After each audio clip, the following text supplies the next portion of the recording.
Hi, my name is Brescia. And my name is Shaquita. And welcome to Searching for Freedom. So tonight, you guys, we are talking about your self-image, how you see yourself, how you look at yourself and what you really think.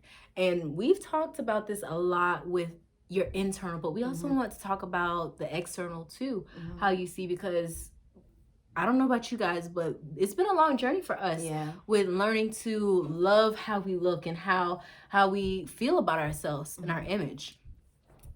And that's really important. And I just, like, for me, I think I talked about this in a previous video where I really, like, you know how you always in a rush and you're looking in the mirror and you're doing your hair, but actually just to sit and just look in the mirror. And for me, it's not that I had an issue with my image, my outside appearance. I struggle with when I look in the mirror not hearing the voices of other people, right? Calling out, oh my gosh, like I like this, blah, blah, blah, and baby, blah, blah, you know, just saying all these perverted comments. So I struggle that when I look in the mirror to love and enjoy what I see for me and what God created, like loving God's creation, not what the world spoke over me. Right. With me, I know in one of my past relationships, there was a lot of negative talk and there was a lot of things that caused me to see myself not for how I truly was. We would be dating and there was a lot of cheating. There was a lot of wondering. There was images that I would see, and those images, they didn't look like me at all. But because I was so wrapped up in that relationship at that time, it caused self-esteem issues because it made me feel as if something was wrong with me, and I internalized that. And it started making me think that something was wrong with me, that I wasn't pretty enough that I wasn't pretty enough or I wasn't beautiful enough. And this started when I was 18. So it was for years at a time where it just changed the way I saw myself. And even with social media, like I know that we always say like social media is good and it's bad, but we can get so wrapped up into seeing how other people look and seeing how and what other people have that we forget to just enjoy what we've been blessed with and how we are.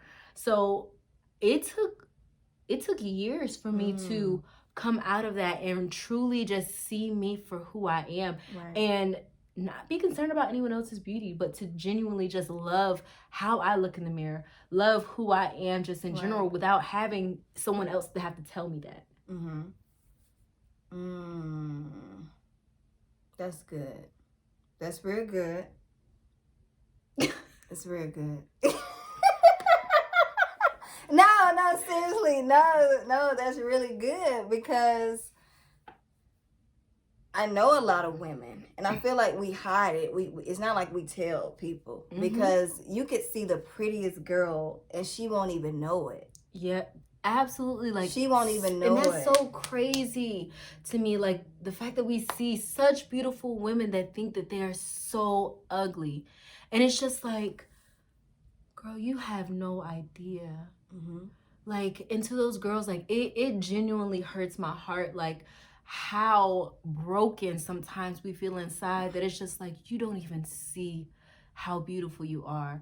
Like, and not even talking about the inside, like the inside is most important, but even just who you are, like you are letting someone treat you in this way, and you're allowing them to make you feel like you are less than. Just because another woman is beautiful does not take away from who you are. She can be beautiful and you can be beautiful as well. Like it does not take away from each other. That guy who's cheating or that guy who did X, Y, and Z, that's just because of who he is, because of who his character is. That does not mean that you are less than, baby girl. You are not. I promise you are not less than. And also, don't let the world define what beauty is. Because I feel like the world has defined that, right? The long hair, the curly hair, the straight hair, the blonde hair, the colorful eyes, the Coke bottle, the Coke bottle, that's beautiful. That's something that you should admire. And through relationships, I grew to admire that. right? The shape, you got to look like this, the tight pants, showing your shape off, I'm beautifully and wonderfully made, I'm fat and I'm pretty hot and thick, like that. Like, I'm just saying, that, like, that's what my confidence was in, what I was told, once I realized that sells. And I'm not saying for money, but it's like you can put on an outfit and that you get a lot of attention. Right? So that's what, and I wasn't out here thirsty anything like, oh, I'm gonna put this outfit on today and I'm gonna get some. But the thing, it's not that what I think it is, like, and I think it starts from a really young age. And it's like, okay, you're not putting on the outfit because it's like, oh, I'm gonna catch me one a day, but it's more like, okay, it happens one day and it may be unintentional, and you start getting a lot of compliments that day, and it makes you feel good about yourself because you maybe didn't feel good about yourself before. So that's what you're going after. It's like not intentionally, but it's like, okay, I know I'm gonna look good, so I'm gonna put this on. And then you get those compliments, and it's like we are basing our beauty off of someone telling us that we look good, or someone telling us that we're beautiful, instead of truly just knowing it within. And knowing that you have more to offer, right? I was writing in my journal today, and I was like, you couldn't even look in the mirror because of the perverted comments that I would hear, when I looked at my body, when I looked at, certain body parts. Yeah, I'm like, it's beautiful, but I felt shame because I'm like, I shouldn't like what I see. Like, I shouldn't like it because it would mean that I'm a Jezebel or something, or I'm out here trying to, like, I'm being seductive. And it's like, no, it's okay to love me and like that is so true. What I see. Like, it's okay. It's okay to like what you see. It doesn't mean you have to idolize what you see, but it's okay to look in the mirror like, girl, I love your smile. I love your eyes. Look, that earlobe. I don't know. Sister, not just saying I'm just saying, girl, the back of my head, I'm just playing. My neck. That curve on that heel right there, though. That ankle. Can't tell me nothing. That ankle.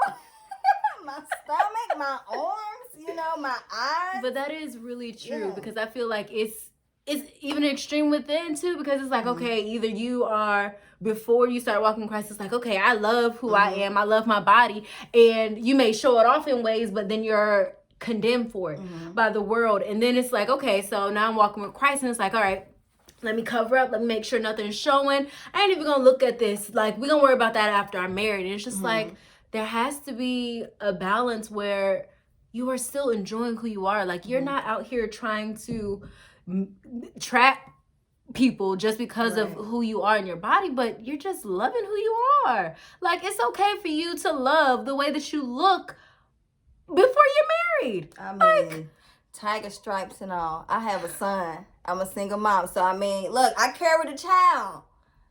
So I got them. I got the stretch marks, but I like to call them tiger stripe. You see how deep I take this? Like, girl, them war rooms look good. Can't tell me nothing. Can't tell me nothing. But you have to do that. I mean, if you got a flab here or there, or I mean, and then, like we said before, if you don't like it, hey, if you don't like that, say you a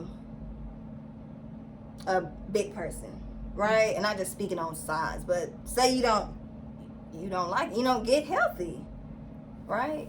So would you say that you've had to overcome any mental battles with trying to love yourself and what you see in the mirror? Absolutely. I just 2-3 weeks ago, just looked in the mirror, told myself that I love me.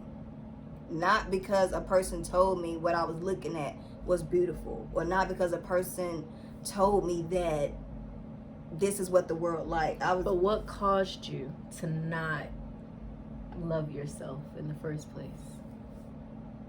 I never learned, like, I never saw a person love them. I didn't see it. What I saw was struggle, right? So it's like, you wasn't worried about your beauty. It was more so just trying to get through the next day. So when and then, I grew up in a household, it wasn't a lot of people, but I had siblings too. So learning to be an individual, like, just all of that. So I would say, what was it? it wasn't nothing that made me not love myself. It was like I remember I was in middle school, and I wasn't really like, I didn't care about self-image. Like, I didn't care at all. Mm-hmm. And I remember running to the bus, and I was like for me, I feel like it was the experience the complete opposite for me. And I remember running to the bus, and this guy was like, "Girl, you know you got a big butt." And I was like, Oh, I do. "Oh, I do." Okay, so that's and then it just built from there. Mm-hmm. Now I'm in a relationship, and he's like, you got a Coca-Cola bottle and blah blah blah. So I never got a, you're not beautiful, you're not pretty. It was always to the extreme. So that's what I learned to love about myself. So if anybody said, you know, why do you love Shaquita? It would be, well, you know, my shape, or you know, I got this, or I got that, and it's like, no, who is Shaquita outside of that? So then when I became a Christian, it was like, I gotta let all that go. Like, I gotta stop wearing the heels, I gotta stop wearing this, or I gotta stop wearing the lashes and the weave, and I just need to be natural and just enjoy my natural beauty, and you know, just. But do you think that was expected of you, or was that just because of your personal walk or your personal journey that you had to go through to stop wearing the heels and the makeup? Oh, and that was everything? part of my journey, because I was up here. You couldn't tell me nothing. I was, you know. Thank you, Lord, for humbling me. I was real confident. You were feeling yourself. I was that girl who was feeling herself. And when God was like, take the lashes off, take the makeup off, take the, you know, wig off, take the heels off, you know, take all of that off. And I would still get, you know, guys who would hit on me, but, you know, of course I was, you know, God, that's not from you, because the things, they're not wanting to get to know my heart. They want to get to know the inside of me. But what I dealt with the most was from other women. When I took the wig off, when I took the lashes off, when I stopped wearing the makeup, when I stopped wearing the heels, I started feeling like people started trying to make me up. Hey, you know, come on, let's put some, Quita, do you wear makeup? And I'm like, yeah. Do you wear, you know, get you some heels. Okay. You know, put some lashes on, or do this or do that, and, you know, get your nails done. I'm like, that was my walk before you met me. You know, so that did make me feel less than, because it made me feel like I'm not good. Like who I am now is not good enough. But as long as I was wearing the weave and the lashes and the makeup and the lipstick and all of that, then I was seen. But once I took it off, I was no longer noticed. So I had to learn how to love me outside of the flashy things. That's good. That's really good. So yeah, we kind of just wanted to go over some of the experiences that we have from two different ways, where it's like, okay, I have to learn myself, because I have to learn to love myself because of the things that I've experienced and being torn down, and then also being torn down in another way where it's like, okay, I have to learn to love myself without the glitz and the glam, so that the world isn't telling me who I'm supposed to be, or that my value is in this because I look like this, or because I'm wearing that. You summed that up real good. But either way, whether you have the glitz and glam and you're taking it all off and you're just realizing who you are, because I remember when I took the makeup off, I took the lashes off, I was like, who is this? That? I didn't even recognize myself. I did not recognize my true beauty without the makeup and the glitz and I remember when I took the lashes off, I was like, because you know, I didn't have any lashes, and I took the lashes off, I was like. And I know some girls who will not walk out of the house without makeup, or without a sew-in, or something. Like, they just won't do it because it's like they've worn it so much that it's like it's a part of who you are at that moment. And it's just like, we have to truly do the hard work to learn to not only love us individually, not not to only love who we are on the inside, because that needs to come first, but also learning to love like how we look, who we are, the way God made us, because he does not make mistakes. We are wonderfully and beautifully made, and we are more precious than rubies. Mm-hmm. And it's not that we're more precious than rubies to other people in the world. We're more precious than rubies to God. Mm-hmm. Like, he sees us in that way. Mm-hmm. And so, love on yourself. Stuff a hug. Do a bubble bath. I challenge you after watching this video. Go look in the mirror at yourself. Go look and see and get to know who you are, you know. I encourage you to write down 2 things that you love about yourself. 2 things. And we're gonna keep talking about stuff like this because it's not just a one video topic. Like, this is something that's really important that I know that we struggle, and I'm sure men struggle with this as well. We just may not be able to talk about it from your perspective, but definitely we have to learn to love who we are. No one else should have to validate your beauty.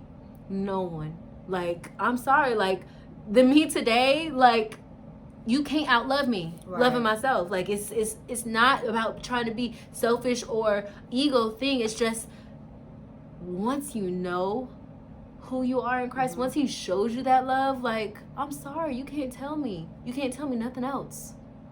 So I encourage you guys to definitely do the hard work to love on you, to see the beauty that God has created in you without anything else. And say your name.